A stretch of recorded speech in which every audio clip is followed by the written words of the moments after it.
Mas continuar que eu arrasto os anjos. Seja bem-vinda, tá? Você é um arte. Bom dia a todos e todas. Estava aqui pensando no voo, né? Não tem como estar aqui na frente com vocês e não pensar no voo. E de meninota, de adolescente, a gente ouvia muito em casa. Eu e o pai estamos juntos. O vovô não falava somos, ele falava estamos. Eu e o pai estamos juntos. Ele falava Deus é. Ele falava sobre imanência e transcendência, né? E tudo isso eram grandes conceitos, ideias. Tinha uma coisa que ele falava que era: o pensamento é um cavalo selvagem, a gente tem que pegar a rédea do pensamento, né? Tem que pegar a rédea do pensamento. E ele falava tudo isso. E era assim, era onírico, né? Eram ideias que não tinham tanto corpo e a gente vai ouvindo, vai. E ano passado a gente teve a oportunidade de estar aqui pela primeira vez, né? Eu e a Vitória. E foi abrir a cortina, né? Foi abrir uma cortina, sair desse ponto de ignorância, assim, e ver uma paisagem imensa, bonita, belíssima, que gerou, para mim, geraram muitas respostas, mas geraram ainda mais perguntas, muitas perguntas e muita vontade, assim, de, poxa, o que é tudo isso? O que é esse monte de coisa que eu vou falar? Né? E é um pouquinho disso, assim, conectando com meu interesse pessoal. Eu sou professora, meus colegas professores, e a gente está sempre em linguagem, pintura, né, música e tudo isso. E a arte é um ponto que me interessa. Então, como também juntar essas histórias, né, o que vem do passado, o que estar aqui nessa comunidade baldiana. Vamos passar a Vai passar aquela outra, né? Eu acordei com essa música na cabeça e senti a gente ouvir ela juntos.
Sentier de gloire, sentier de gloire. Elle est, il est,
música é um filme que chama Voz do Coração.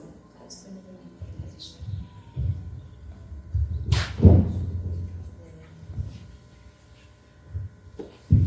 Queria perguntar para vocês, 3 pessoas, se possível. Me digam, se vocês se sentirem confortáveis, se vocês tiverem contato com alguma obra de arte e essa obra de arte tocou em vocês, e o porquê? Quais foram as características que vocês viram nessa obra de arte que ressoaram, tiveram uma ressonância interna? Alguém gostaria de contar? Eu. Diga. Nossa, música é linda. Linda, você fala. Difícil. Mas não vou falar dela, não. Eu vou. A escultura de Salvador Dalí, que é aquela cheia de gavetas. Qual? Cheia de gavetas.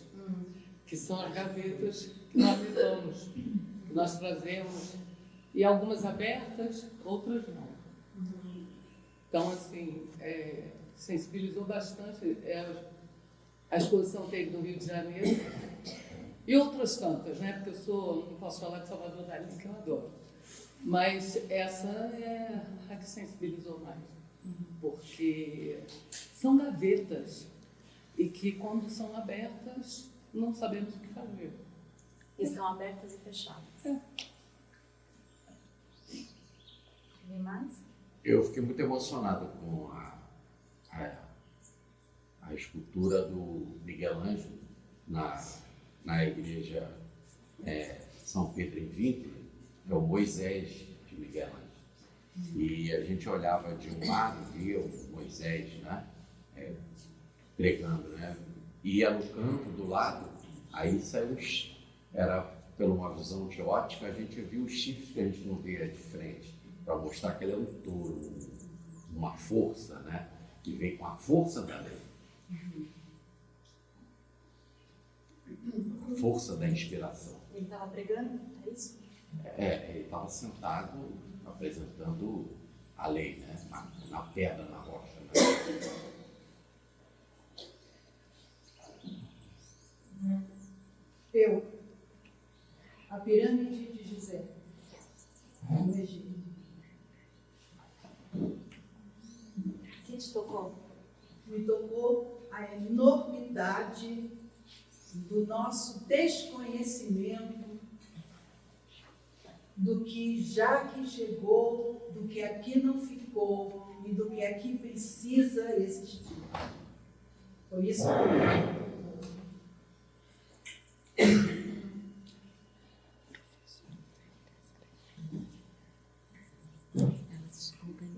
Precisa existir. precisa. Exato.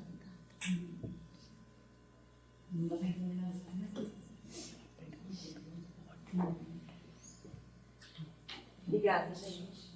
A gente vai. A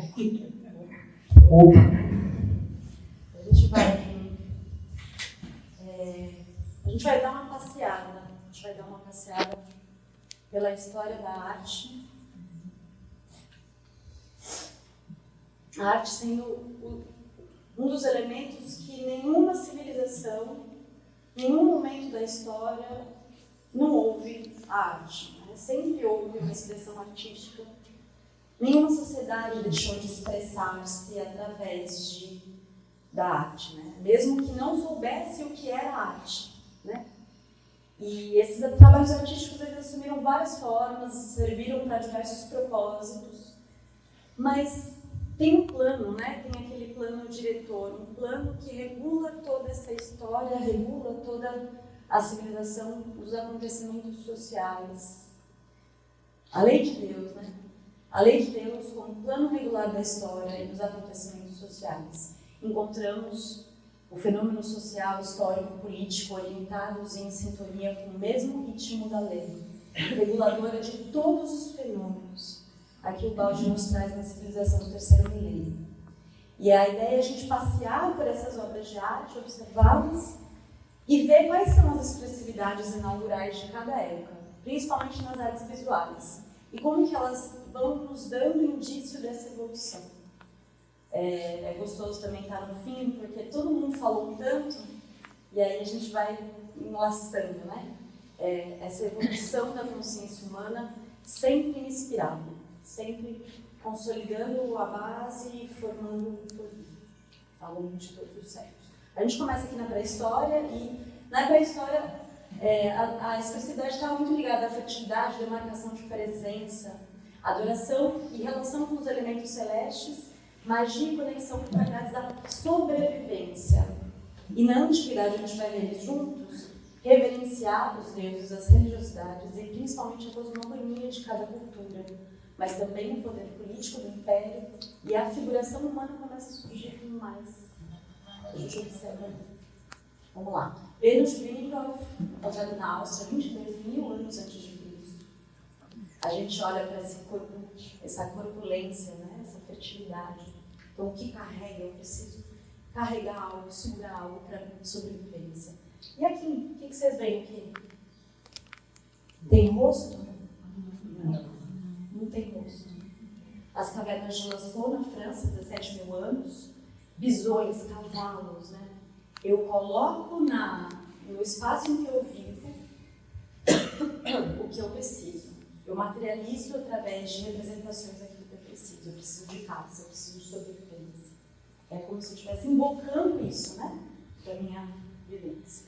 E também o parque aqui, Coriba de las Mantas, não sei qual é. Na Argentina, 7.000 anos, é sopro de pigmento. As mãos estão pigmentadas, estenciladas, e tem um sopro de pigmentos. E a gente não vê uma mão, a gente vê um coletivo de mãos. Só que aqui a gente demarca a presença. Ali no filme que a gente assistiu, como é o nome da moça? Chiara. No momento que todos estavam unidos para se ajudar, eles se olharam, né? Rosto a rosto.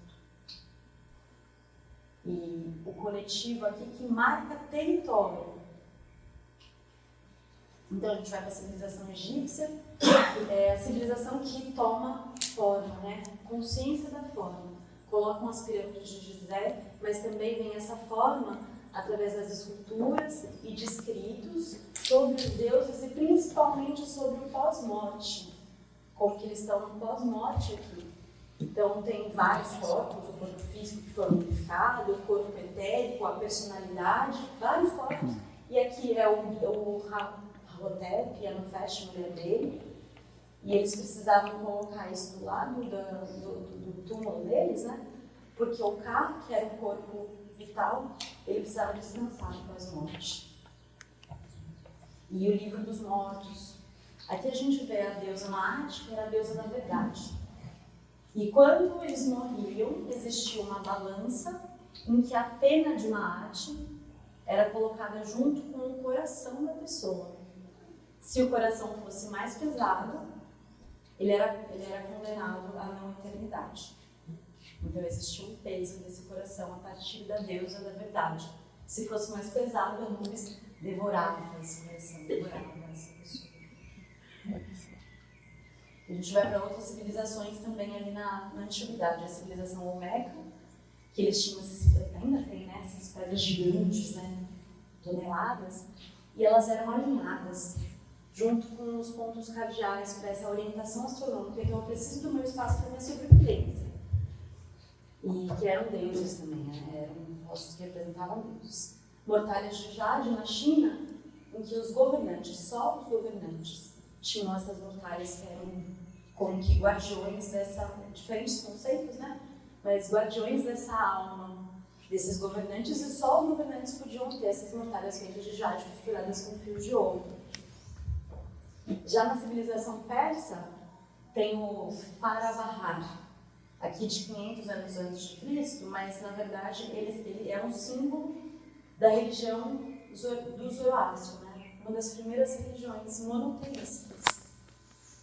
Então esse aqui é o símbolo desse guardião que guardava a alma desse indivíduo que vinha à Terra, e então se iniciava uma luta entre o bem e o mal, que no caso é o Ahura Mazda, né? Contra, eu não lembro o nome do outro, mas que também é chamado de Arya. Então aqui é o guardião dessa alma que desce à Terra. Então a civilização indiana, que a gente tem a roda do Dharma, que são 8, né? São 8 que provém do hinduísmo. Até anterior que a gente tem um pouco mais as iconografias, tem a Índia não iconográfica, então a gente não vê as pessoalidades, a gente não vê o ser humano, principalmente Buda. A gente vê símbolos, aqui a roda do Dharma e a árvore de Bodhi, a figueira sobre a qual Buda alcançou a iluminação. Né? Deixa eu dar uma olhadinha aqui, uma coisa que é a roda do Dharma.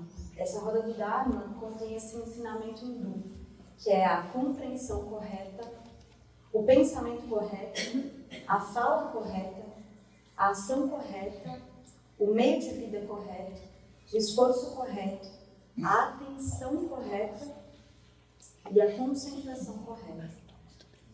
Então a gente tem a roda do Dharma, a árvore de Bodhi, né? Então a jornada espiritual de libertação do sofrimento. Então é uma ideia também diferente de ver o sofrimento como uma necessidade. Eu me liberto desse sofrimento sob a iluminação, sob a árvore da figueira.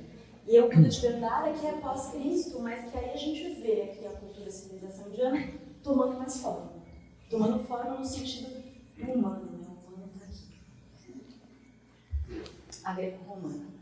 Um pensamento, né? Uma racionalidade, uma técnica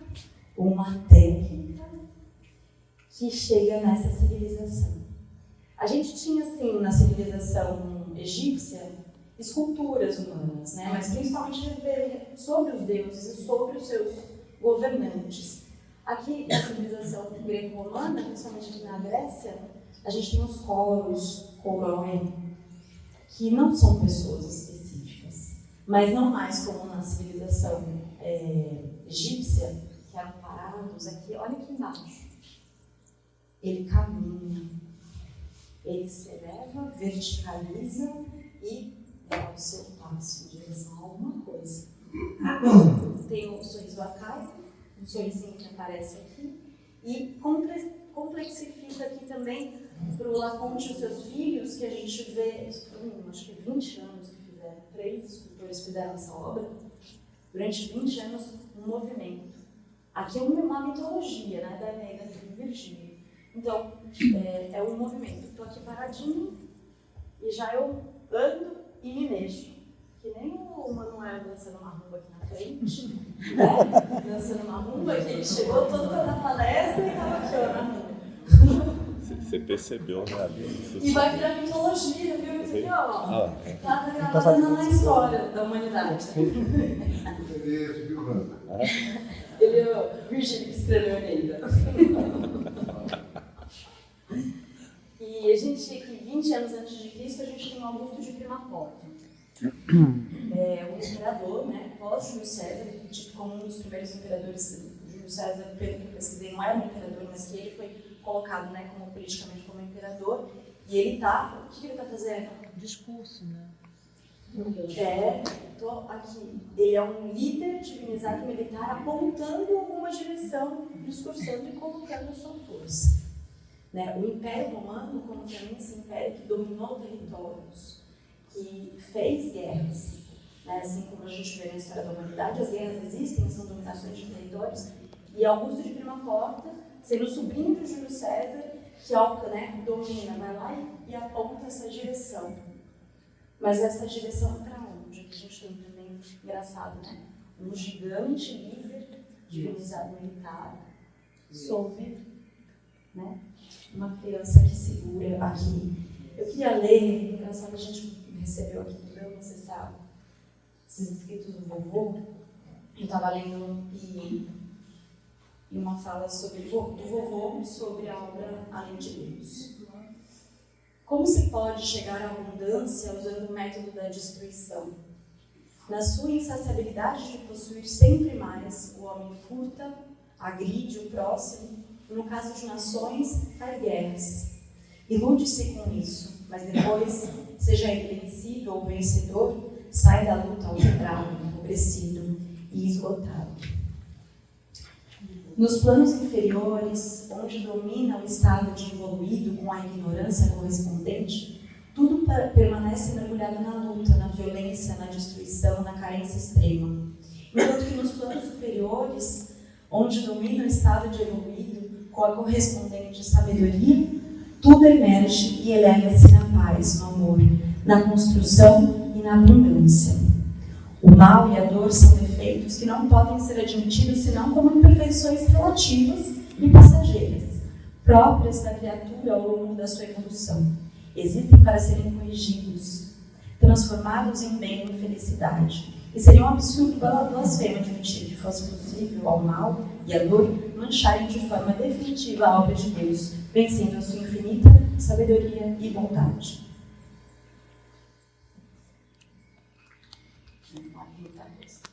E aí a gente vê uma arte parecida com o nascimento de Cristo. E quando os cristãos eram perseguidos, né? Eles não podiam se expressar, porque aquilo era aquilo, né? Eles tinham que se esconder, e a arte para o cristão, ela vem através de símbolos. O que é isso aqui? É um peixe. É um peixe. É um peixe. Por que um peixe? Hã? É o símbolo do cristianismo. É o símbolo do cristianismo. Uhum. Vou apagar aqui. Bom. A gente tem essa ictis.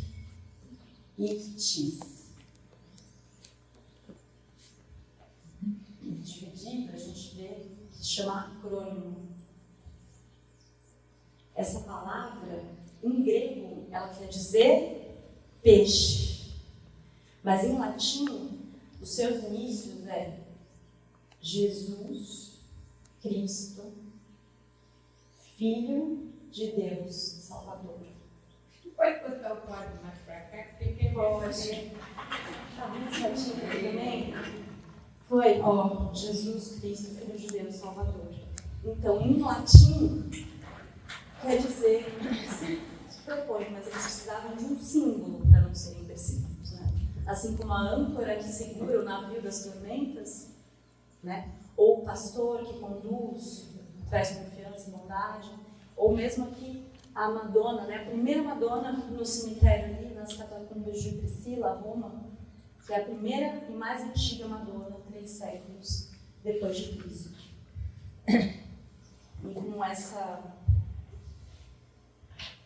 esse símbolo, né?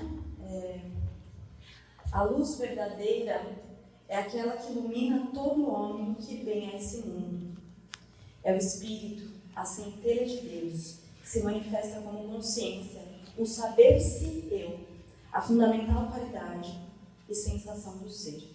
A treva é a inconsciência, a ignorância, que se torna cada vez mais densa à medida que se precipita no antissistema, envolvendo na matéria, de onde provém a luz verdadeira, de Deus, centro do sistema, e ela o anima por completo. Ela é sinônimo de consciência e de vida.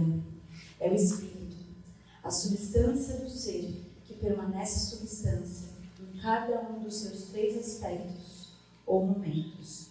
Cristo é, pois, a luz irradiada por Deus, está conexo com Deus e provém do centro do sistema. Ele mesmo, de fato, repetidamente se declara Filho de Deus. Vamos lá, que tem que correr.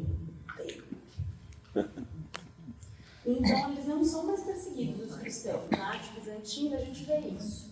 Tem o Constantino, que então declara o Edito de Milão, em 300 depois de Cristo, e a gente vê as representações mais declaradas de Jesus.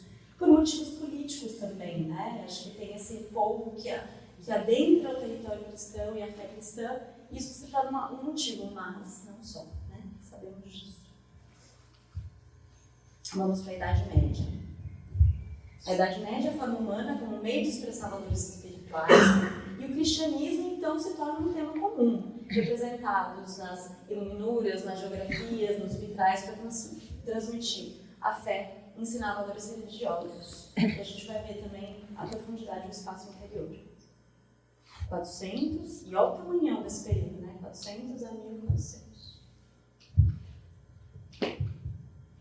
Bom, aqui são os evangelhos de Lindy Spagna, que são os 4 evangelhos, Mateus, Marcos, Lucas e João, que foram pintados pelos monges no norte lá da Inglaterra, e são manuscritos, né? Manuscritos que foram se transformados nessas monuras a partir de tintas feitas de pigmentos de ouro. E a gente vê aqui uma influência celta também nesses evangelhos, né? Você tem que fazer esse gesto ali. Funciona? Funciona. Tem que botar energia, entendeu? Isso aí. Mostra como é que faz. E não existia, né? Não existia a figuração de Cristo na cruz. Porque a cruz era vista, por quem que ela era usada? Por quem que ela era? Pelos criminosos, né? Era uma vergonha. E aqui ela não passa, ela não é mais. Ela se transforma numa expressividade comum para o povo cristão. E a primeira cruz, a cruz de Gera, em 1970. 970. 970, viu? Não. E a função da dor, que vocês estão falando por aqui. No mundo subhumano, a dor é derrota sem compaixão. O ser sofre nas trevas, cheio apenas de luto, num estado de miséria absoluta, sem luzes espirituais compensadoras. É a dor do condenado, do repróbio, dos odientos vingadores. Se o homem não quiser aceitar o esforço da evolução, tem liberdade de retroceder a esses níveis infernais de dor. Mas no mundo humano, a consciência desperta. E desse modo, o homem medita e reflete. É a dor tranquila de quem sabe e de quem resgata. A mente analisa a dor, descobrindo-lhe as causas e a lei, aceitando-a por isso, como um ato de justiça que lhe trará alegria. Nesse nível, já perdeu a dor a sua virulência, sendo muito diferente sofrer, esperando e bendizendo. Contra uma alma assim encouraçada, o golpe é menos amargo, sendo defendida por essa consciência mais profunda que lhe diminui a penetração. Mas aí no mundo super-humano, a dor perde o seu caráter negativo e maléfico, transformando-se em afirmação criadora, em poder de regeneração. Felizes os que choram, porque serão consolados. Nessa fase, a dor não é mais apenas expiação que se conforta com a esperança, mas é ímpeto frenético das grandes criações espirituais. Então a cruz começa a ser representada na história da arte. As angiografias, aqui o Bonaventura Berielli, italiano, não sei como fala isso, ele foi um devoto de São Francisco e ele produziu esse afresco numa igreja de São Francisco. Na peça passou 3 dias. E são as passagens, né, o acesso, o ofertar ao povo comum que não tinha a leitura, ofertar essas imagens como forma de educação, vamos falar das passagens, né? O sermão dos pássaros, ele vive o sermão dos pássaros, hoje. Então são passagens da vida de São Francisco que são feitas nos afrescos, mas também nas mãos de Giotto Bondone. Eu estava encasquetada, eu vi de novo essa obra porque depois, não sei quem falou, que, será que o Frei Leão estava lá na pintura e eu não percebi? Eu acho que ele estava ali, mas eu não estava na imagem. Mas aqui é São Francisco recebendo os estigmas de Cristo, né? No Monte Alverne. Aqui é uma obra do Giotto, que é em têmpera, mas ela está como um afresco na igreja de Francisco. Vocês já foram, né? Vocês devem ter visto aqui. Eu fico com dor de cotovelo. Ali está cortado, então ele está sentado naquela casinha ali, do lado de fora. Aqui? Isso aí. Então ele estava aqui. Tá, o Frei Leão. Nessa imagem ele está? É que foi cortado. Eu estava encasquetada aqui. Foi Leão estava aqui. que a gente podia parar, né, ficar observando tantas imagens. E a morte de São Francisco, um afresco também em Florença. E Giotto, ele inaugura algo na obra de arte que a gente pode criar um paralelo com o nosso íntimo, que é a perspectiva, é a noção de profundidade. Antes, a gente não via a profundidade nas pinturas, né? Então, ele, a partir de uma técnica, a partir de uma inspiração, ele cria a noção de profundidade espacial. O que é essa profundidade? E que a gente vai ver não só nas obras de arte, nas pinturas, mas também na arquitetura. Vocês passaram pela igreja, né? Pela capelinha do lado. O que vocês sentem lá dentro quando vocês olham para aqueles vitrais? Perguntando. Muita emoção, assim. Emoção. Eu sempre entro lá, todo dia. Tem até toda vez que eu chego, eu abro a igreja, mostro lá. E contemplo, é uma contemplação. Uma contemplação. Sabe? Eu fico impressionada como fizeram essa construção aqui, transportar isso para cá, para construir belíssimo. Não é uma capela, é uma igreja. Eu acho maravilhoso. É um adentrar esse espaço, então, né? Essa imagem que E você eu trouxe pra tia gente. que sempre, elas se chamaram também muita atenção porque elas retraem. Parece que não vai contando uma história, né? Você vai passando uma para outra, e dá vontade de você cair, assim, presta atenção. Espera aí, tem um detalhe aqui, né? É verdade. Muitos materiais também, né? Pinturas, esculturas, mosaicos, muita coisa. São várias expressões juntas. Eu tenho a impressão que as pessoas não assistiram a missa, ficavam só Olhando.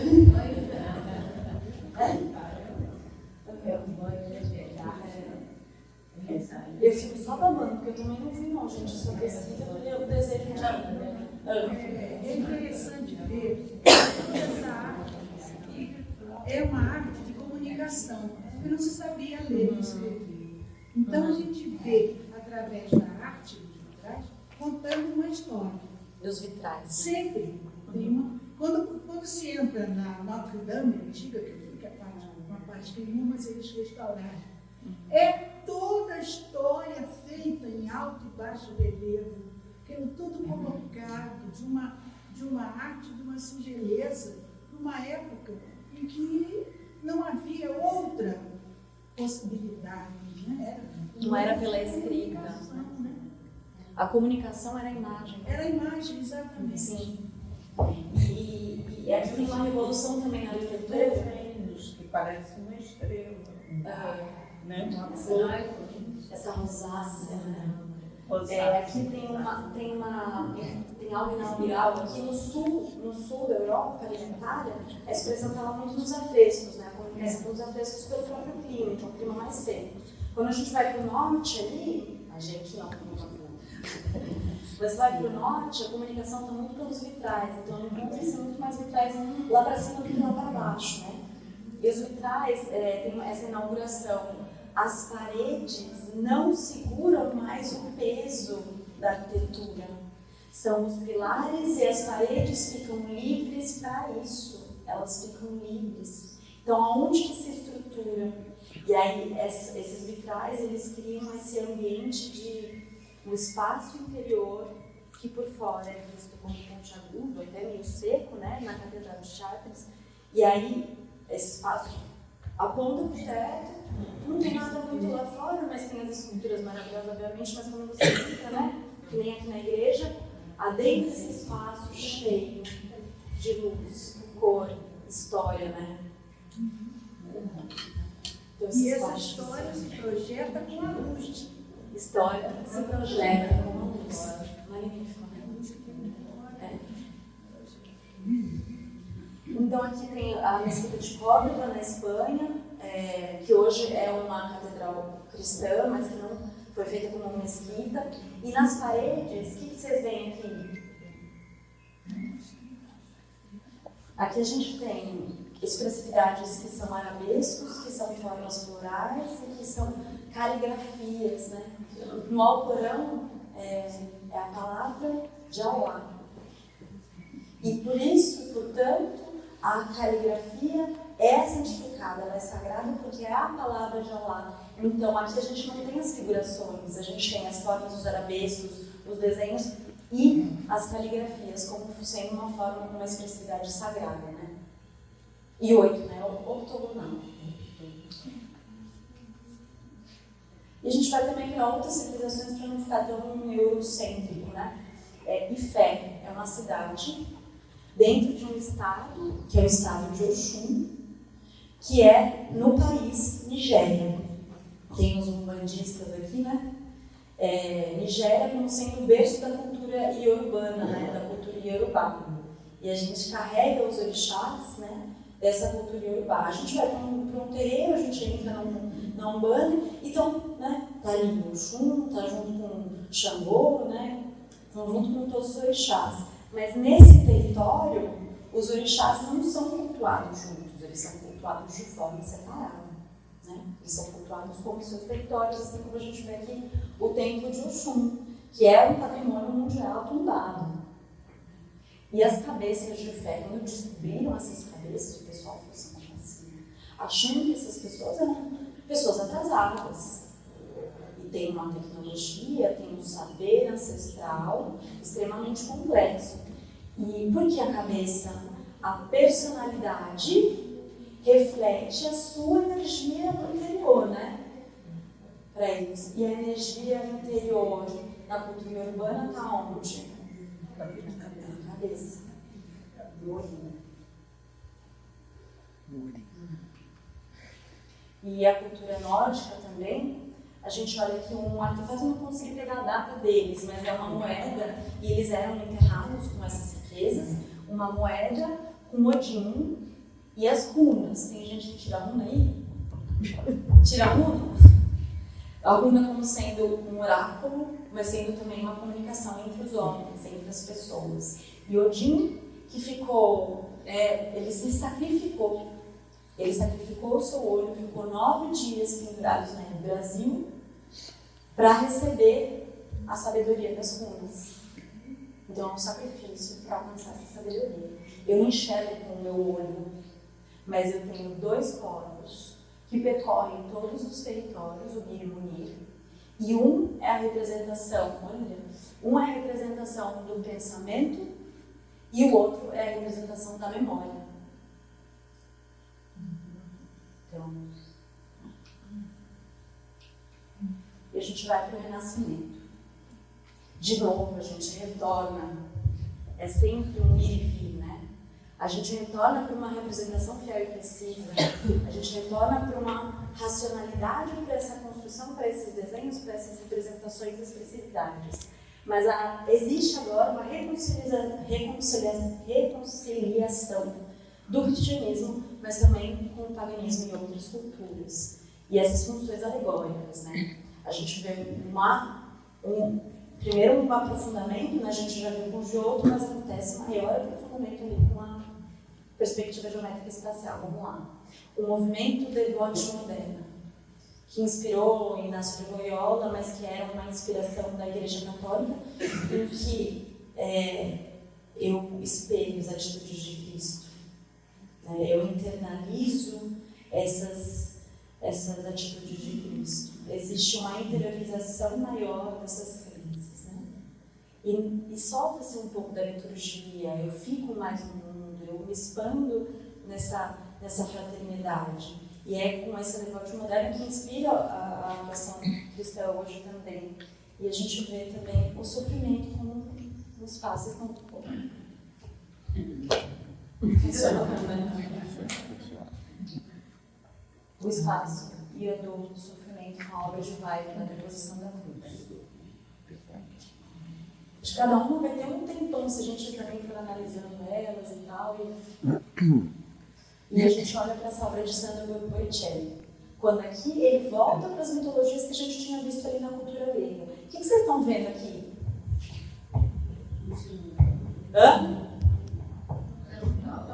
Centauro. Ok, sim. Centauro. Hã? Uma arma aqui, né? A alabarda. Que mais? Mão na cabeça. Com alguma coisa. Essa mão na cabeça. E essa figura feminina. Figura feminina em volta na verdade, oliveiras, né? E aí a gente consegue entender que ela aqui é Atena, justamente por esse simbolismo da oliveira. Mas Atena, é engraçado que ela segura, comumente, nas mitologias, ela segura uma lança. E aqui Atena segura uma alabarda. A alabarda era usada por guardiões, por aqueles que ficavam em vigília, né? De zóio.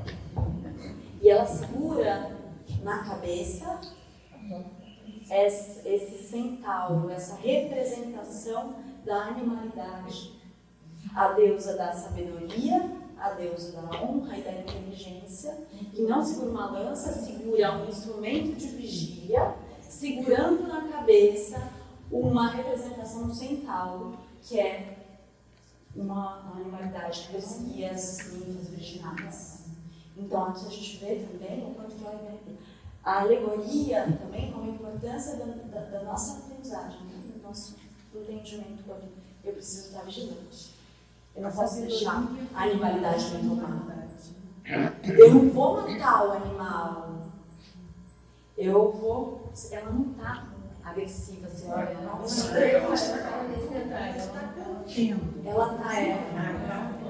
ele está, né? Submissa. Entre ela e entre uma parede. E a gente vê a Virgem na Pradaria, que está na capa do livro, né?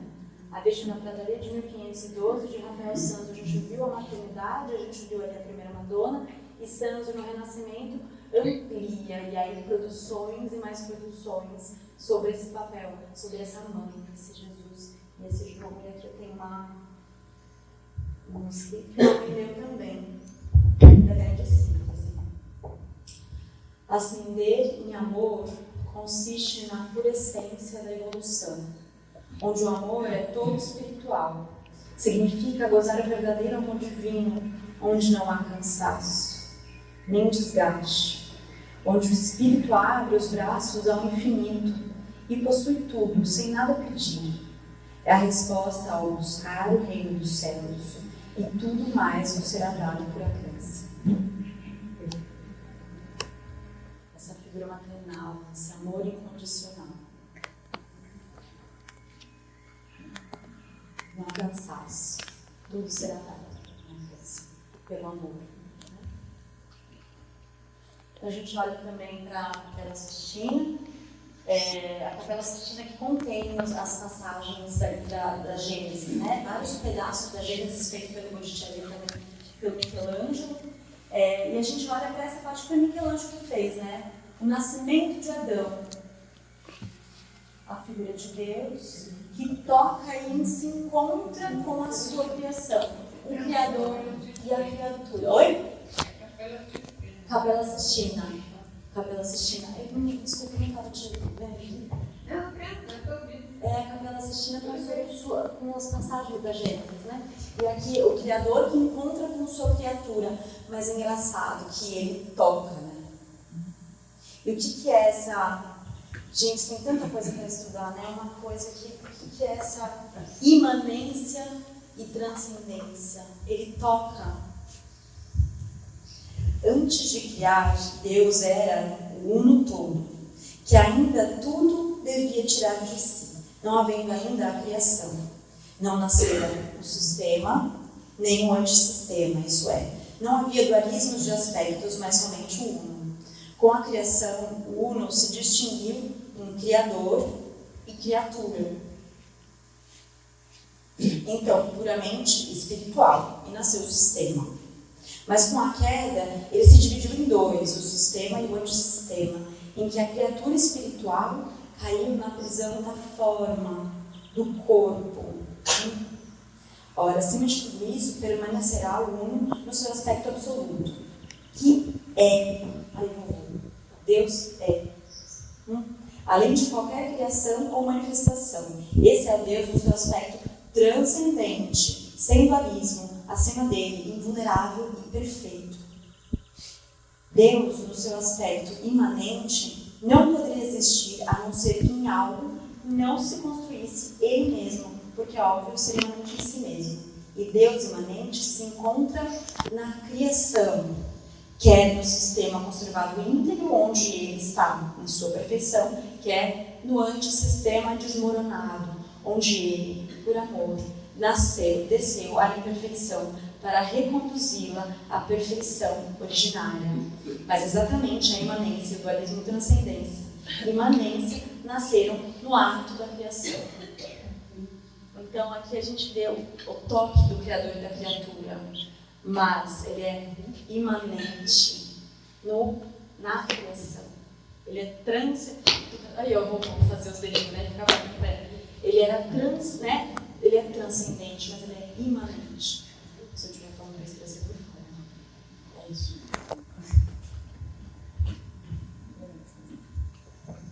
Então, Da Vinci, a última ceia. A gente tem muitos, né? Tem muitos dizeres sobre a obra de Da Vinci. Da Vinci era um polímata. Ele era um conhecedor ele era um conhecedor de muitas áreas mesmo. E era vendo os passarinhos, vendo o correr das águas, que ele tomou a inspiração dos conhecimentos, dos saberes dele.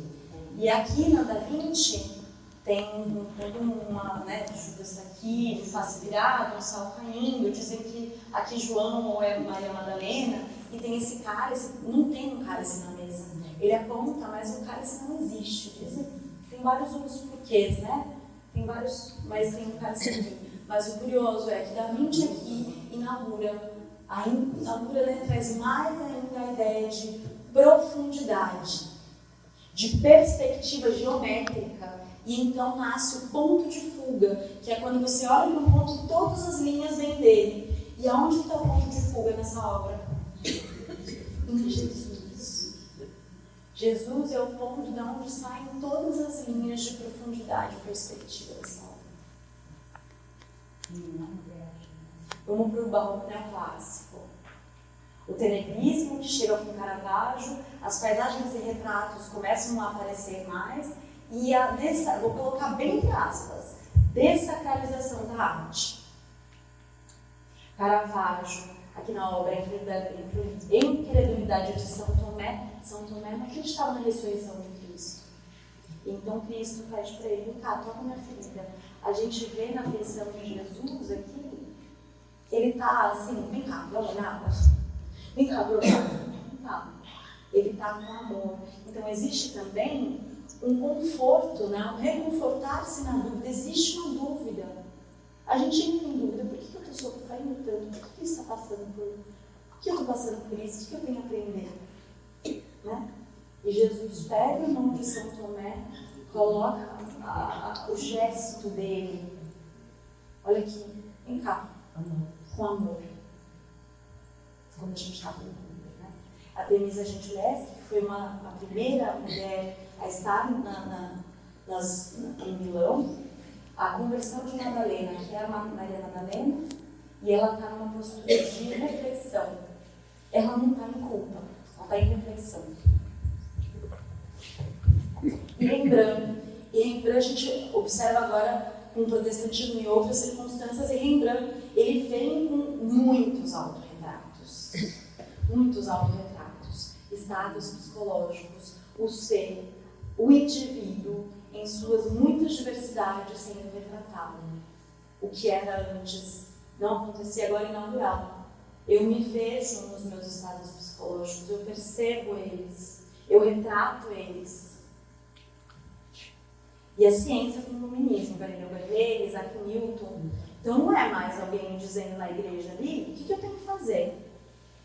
Né? Existe uma ciência que chega, existe um perguntar-se das coisas. Né? Então também o estudo da paisagem.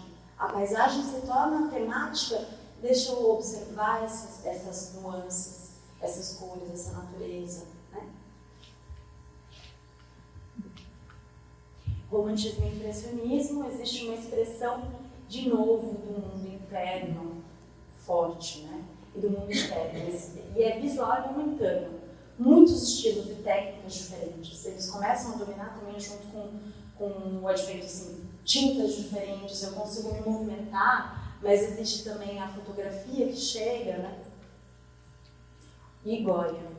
Essa é uma obra, assim, não que sempre existiam obras que falaram sobre guerra, né? Óbvio. Mas aqui Goya inaugura algo que, assim, ele não é pago por alguém, por um imperador, por algo para retratar a guerra. Ele trata a guerra como uma dor, como um sofrimento. Com a tropa de Napoleão Bonaparte atacando os civis espanhóis. E existe essa figura em redenção branca no centro, ali, né? No centro desse espaço, dessa pintura. E também na Alemanha tem um caminhante sobre o mar de Neva, no período de Goethe, um indivíduo, esse indivíduo que olha o mistério, que se pergunta sobre o mistério, que se coloca diante desse mistério. E Frederick, ele fala algo tão bonito. Deixa eu... sabe que eu não falei também sobre o Da Vinci? O Da Vinci, ele falava que estudar o movimento humano era estudar o movimento da alma. Então, se eu represento, ele tem os estudos, né, de Vagamão, ali também da Santa Ceia, estudar o movimento é estudar a alma. E aí tem aqui o nosso colega, o Frederick. Amigão. A única verdadeira fonte da arte é o nosso coração. A tarefa do artista não é representar fielmente o ar, as rochas e as árvores, mas sim o reflexo de sua alma e emoção diante desses elementos. E aqui no romantismo isso se inaugura. Com a arte também oriental, que interfere na arte do mundo inteiro, porque aí começam a transitar, né? Vem o cara de Palmas, vem vocês do Rio de Janeiro, vem a gente de Sorocaba, e a gente se encontra e a gente troca. Um aprende com o outro, né? E também eu coloco aquilo que eu sinto, a representação da minha subjetividade. O impressionismo que surge com Monet é a percepção dele do pôr do sol. Ou Van Gogh com seus momentos de sofrimento e de interiorização e exteriorização, ou mesmo com Gauguin, né? De onde viemos, quem somos, para onde vamos. E o modernismo.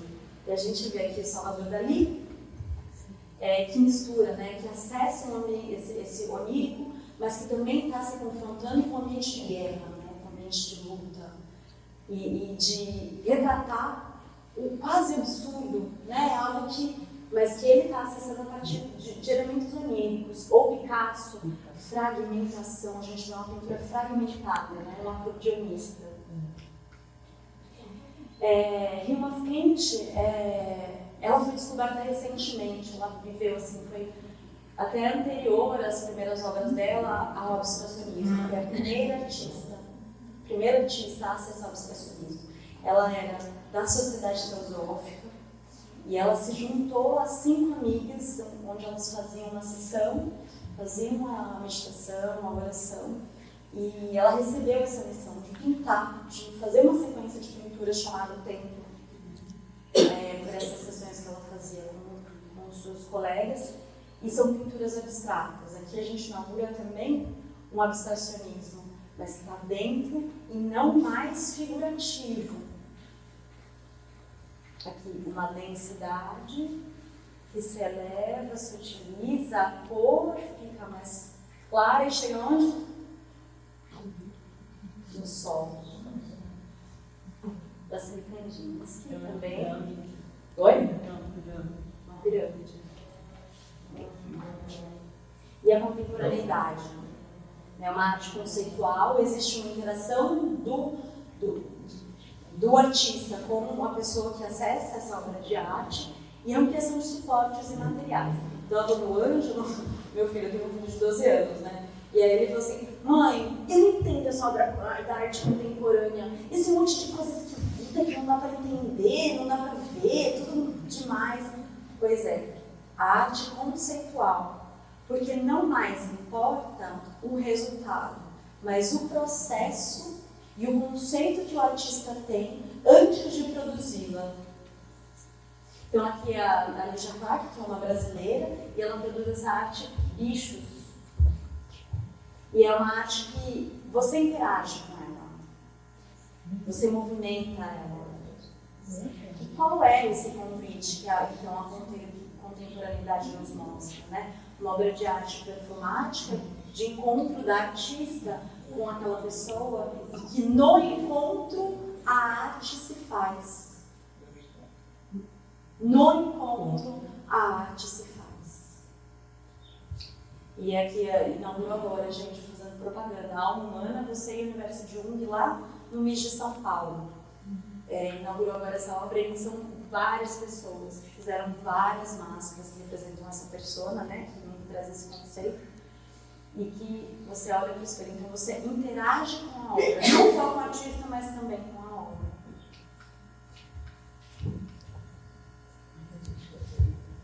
Então a inspiração artística. O Baldi nos traz que a inspiração artística ela é como uma mediunidade, né? Porquanto ela, a mediunidade, coincide e se confunde com o fenômeno da inspiração artística, do êxtase místico, da concepção heróica, da abstração filosófica e científica, fenômenos todos que possuem um fundo em comum e que não se reduzem, obstante as diferenças particulares, ao fenômeno da verdade ou do absoluto divino. Isso é o que ele traz nas volumes. Então, essa corrente de pensamento, que ele lá ouviu o Beethoven dele, arrumava, organizava o escritório dele, formava essa ambientação para acessar essa corrente de pensamento, e que na humanidade, né, essa corrente foi acontecendo. Nem se alguém, o pássaro, né, a história do pássaro.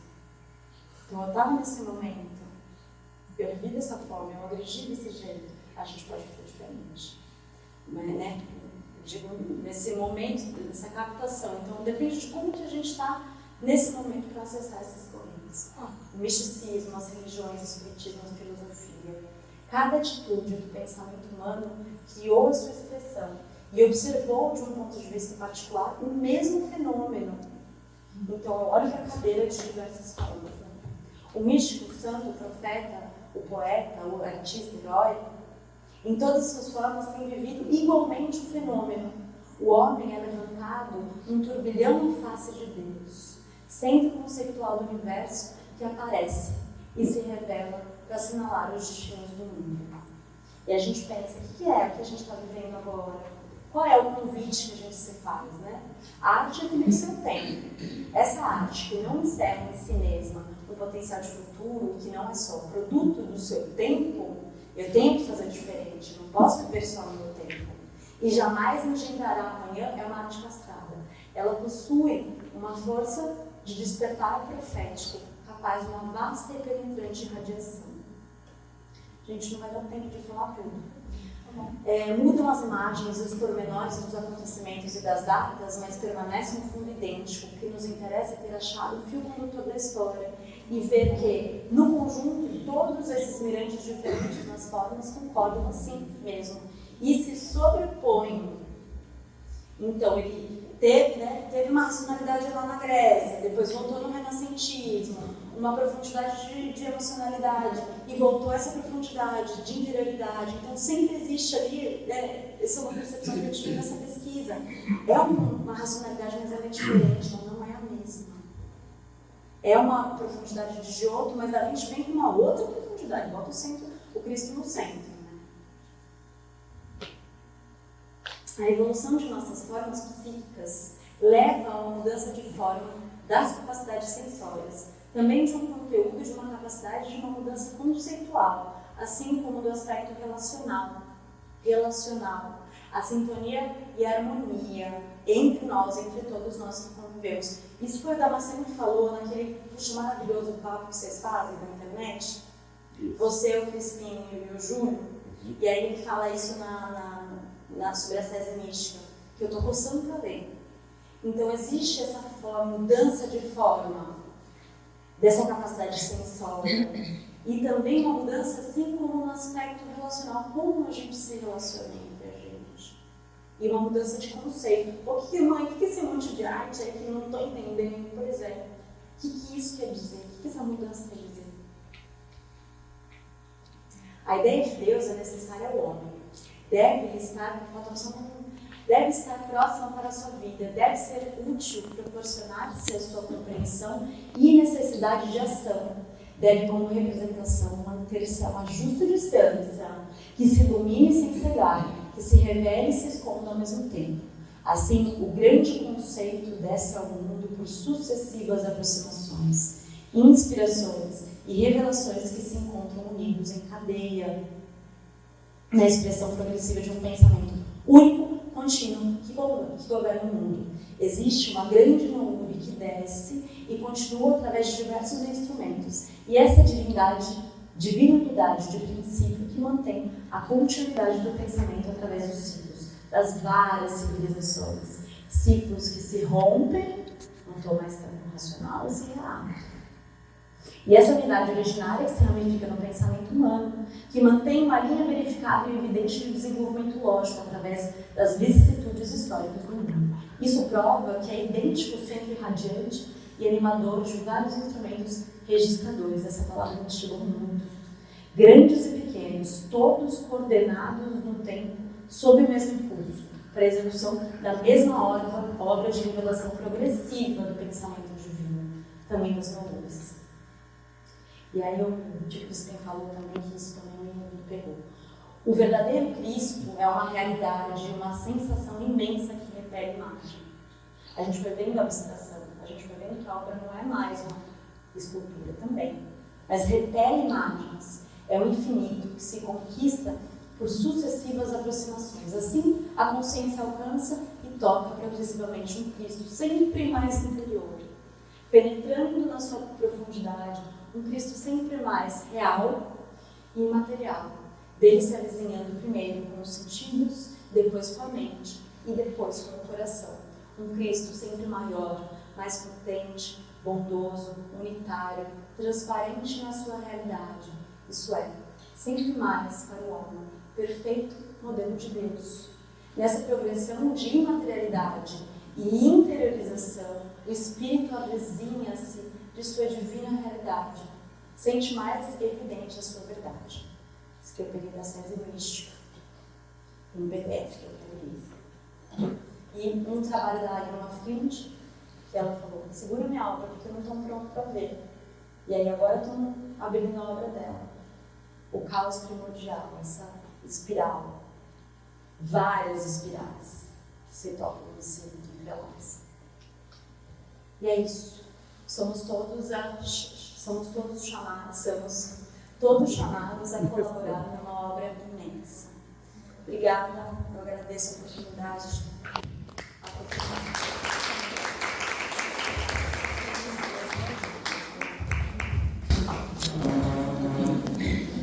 Muito bem, gente. Vamos sentar. E aí, com essa brilhante apresentação da arte, nós vimos, desde o início, da nossa primeira apresentação, tantos e tantos tipos de terapia. Então, você visitar um museu também, você visitar uma exposição, você muda. E diz que é atual, e é interessante que o último capítulo da grande síntese, uma síntese de tudo, se chama a arte. Como o ponto mais alto da evolução, que é a grande arte divina, que é a obra divina. Então, a arte, diz o Baldi, que o seu maior papel é de nos elevar. E aí, quantas terapias nós vimos aqui, Em cada uma dessas 11 palestras que nós tivemos. Porque eu estou contando que a da noite também tivemos 3 apresentações, na segunda-feira, A Márcia Nézia, a Márcia Damasceno e eu também. Então, aí fica o convite, mas nós colocamos 11, que até no tarô é a carta da força, para que vocês tenham força e vão buscar mais terapias, porque o universo é uma grande terapia. É um mergulho da imanência divina para nos ajudar a nos elevar. Mas de todas as terapias, eu queria fazer um agradecimento especial. Por favor, Maria Helena. Ivânia, por favor. Que é a terapia da música. Terapia da música, né? Que bênção. E por todas as terapias, eles estavam aqui, fica do meu lado aqui, cara. Então, eu já quero beijar essa. Então, por todas as terapias passou a música. Então, vamos então fazer assim uma síntese. Eu estou com problema, eu estou longe do meu terapeuta, eu estou longe do meu médico, eu estou longe, sabe? Então bota a música, vai cantar, tá certo? E aí nós podemos mostrar como uma terapia final, né, a frase do nosso Martim da Vila. Canta, canta, minha gente, e a vida vai melhorar, em todos os sentidos, né? E por que isso? Continua Vinícius de Moraes. É preciso cantar. Então eu queria agradecer muito a vocês dois. E aí, recebendo a nossa oração, vocês dois representam aqui todos os nossos apresentadores aqui, né? Todos os nossos técnicos de terapia. Obrigado.